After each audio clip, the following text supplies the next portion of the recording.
Matchroom on the Zone. Tottenham Hotspur Stadium in Tottenham, London. Anthony Joshua defending his IBF, WBA, and WBO titles against Oleksandr Usyk. We'll talk about that in a second. Real quick, undercard action. Lawrence Okolie, the first defense of his WBO cruiserweight title against Montenegrin fighter Dilan Prasovic. 15-0 Prasovic is. Okolie is 16-0. But like other Montenegro fighters we've seen recently, the record there for Prasovic, not very good. So I like Okolie big in this fight. I think he'll go to 17-0 in this one. Also, Callum Smith and Campbell Hatton, a couple notables on the undercard. Quick fact about Lawrence Okolie, who is a 200-pound world title holder. He is taller and has a longer reach than one of the fighters in the main event. Can you guess which one? Yes. Oleksandr Usyk, the Ukrainian, is 6'3" with a 78-inch reach. Okolie is 6'5" with an 82-inch reach. Now, I think they add an inch height-wise. He's really more of a 6'4", but he's taller and longer than Usyk, okay? And I mention that because when it comes to this main event, guys, I'm not going to get over the old adage, size matters. And it's going to play a factor in this fight. There's several things that matter here. Our last caller, Thad, alluded to a couple of them, but several of you guys in the chat have too. Several callers have. Anthony Joshua, 6'6", 82-inch reach.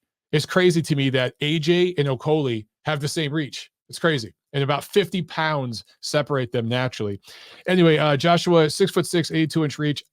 A natural, because of all the weightlifting and everything that he did when he was younger, he walks around about 250 pounds. He's a massive human being. A lot of muscle on that frame. 31 years old. People are forgetting, man. AJ's 31. Usyk's 34. Okay? And in that 34 years, Usyk has taken more wear and tear on his body. Look at how many amateur fights he had, how many high-level international amateur tournaments he fought in compared to AJ, right? So this guy, a lot more wear and tear on those tires. He's been fighting naturally larger men, bulking up, and that's where some of these injuries have occurred in the last couple of years since he's moved up to heavyweight. So he's a few years older, a few inches shorter, not just height, but his length, his arm length, and his reach is shorter. And again, I've talked about this before, and this is something that a lot of people in the boxing business just, for some reason, this flies under the radar. The most difficult move is cruiserweight to heavyweight, okay? When you move from flyweight to bantamweight, that's 6 pounds. For a 112-pound guy to gain 6 pounds to go to 118, that is significant. Okay, 6 pounds on a 112-pound frame, that's a lot of weight. But I've done the math, and I've talked about this before on my show. 200 pounds to 250, the difference there, guys, that's 25%. And if you're Usyk, who will come in around 225 or something, okay, he has gained about 12 to 13% of his natural body mass index. He has bulked up unnaturally to fight at where he fights right now, and he's fighting a guy that is 25% heavier naturally than his natural best weight.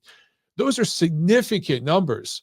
Okay, if you go down the weight scale with these other divisions moving up, it's usually about 3 to 4% of your body mass index that you bulk up to move up in weight. And it goes up a little higher. It gets up to like 6 or 7%, I think, by the time you get to like 175, up around there. But going from 75 to 200 is really tough. That's a 25-pound gain. And then from cruiserweight to heavyweight, that's another tough one. Those are the hardest moves to make in boxing. And I know pound for pound, heavyweights are not as skilled as the lighter weights. So there's that factor. But I'm just talking about in terms of natural strength, okay?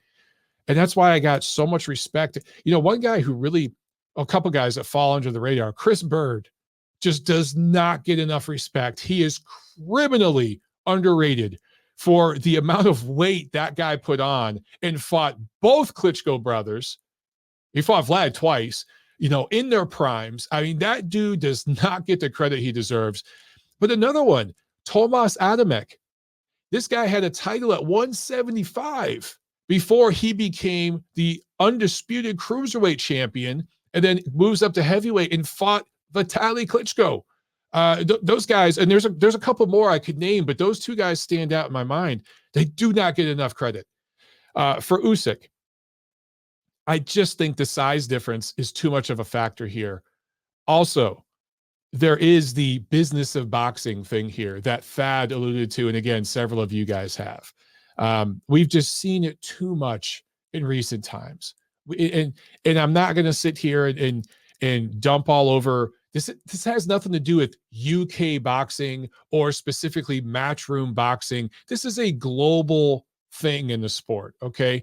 But you have a situation here where the establishment fighter clearly is Anthony Joshua, and the outsider fighter is Usyk. And if there are several fights we could point to in recent years where they were very highly competitive fights, right? It's not like these were blowouts. These were close fights. Kovalev Ward, a very, very close fight. Both of the Canelo Golovkin fights I talked about earlier, highly competitive. Okay. The second one was very close. The first one wasn't as close, but still, it was a competitive fight. And there's other ones that I can point to in recent years where they've been competitive. And if it's close and competitive, those swing rounds tend to go to the establishment fighter. So can Usyk legitimately hurt Joshua? One thing, can Usyk go to the body? Can he? One of you guys brought up Lomachenko versus Linares. That's an interesting example because Lomachenko got the stoppage of that fight against a much naturally larger, naturally stronger man by going to the body. Is that something that Usyk can do in this fight? Could he land a significant body punch that forces Joshua to retreat, fold over, give Usyk an angle where he could follow up upstairs? It's possible. Would I be blown away? Would I be absolutely shocked if Usyk wins this fight? Absolutely not. I think Usyk's a damn good fighter. But based on everything I've told you guys, there's the natural part of this, natural size and strength, okay? And that's a clear advantage for Joshua. And then there's the establishment business piece of this. And that is a clear advantage for Joshua. So Usyk is fighting a mountain. He's not climbing uphill here, guys. He's climbing a mountain. This is Mount Everest. And I say all this, understanding and admitting that I still think he might be able to do this. But my official prediction is Anthony Joshua by decision, okay? And I could even see Joshua scoring a late stoppage in this fight. For the record, I think Anthony Joshua is very underrated by many American fans. He has shown versatility in the ability to box backing up.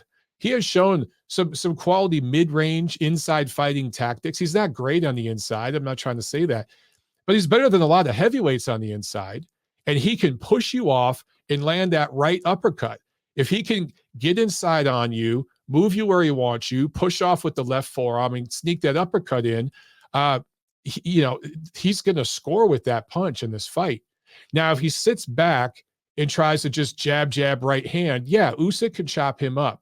But I think there are going to be moments in this fight where it's going to get in the mid-range, it's going to get inside, and that's where Joshua is going to be allowed to bully him.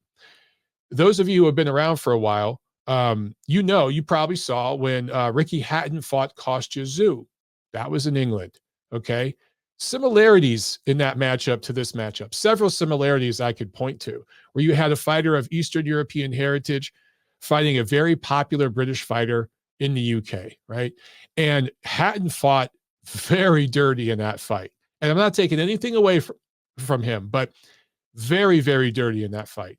And he was allowed to get away with certain things in that fight that, had that fight taken place somewhere else, probably wouldn't have got away with it. Now, would it have had any difference in the outcome of the fight? Who knows? Who knows? We can only speculate.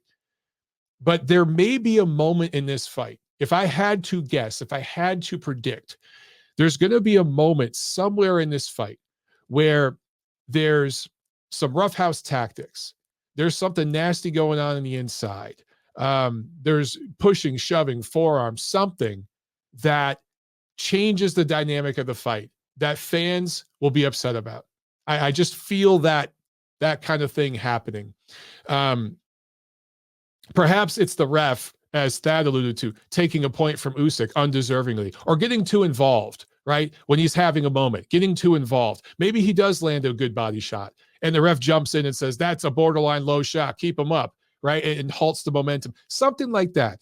Or maybe Joshua does get in on the inside and uses the forearm to push Usyk's head up and then lands an uppercut or a shot to the side of the head, something like that. And the ref allows that to go. There's going to be something like that in this fight that changes the momentum. And if these two guys were the same size, it wouldn't make that much of a difference. But because Joshua is so much bigger, I think it will make a difference. And you're going to see the body language of the fight change. And I think in the later rounds, Joshua is going to have moments. I know a lot of people are questioning his stamina here. And it makes sense. I understand. But I just think that there's going to be, he has certain protections in this fight that will serve him, and advantages that will serve him. All things being equal, if these two are the same size, Usyk wins this fight running away. I truly believe that. But because of all the intangibles, I'm going Joshua by unanimous decision, possible late stoppage in this fight. That's the way I see it. Okay, so I am on the record. That is my official prediction. Awesome freaking calls today, guys. Great show. Once again, for those of you who are on the show late, check that out. Check out my bell, baby. Oh, WBC amateur champion. What's up? What's up? What's up? Who wants to come challenge for this, huh?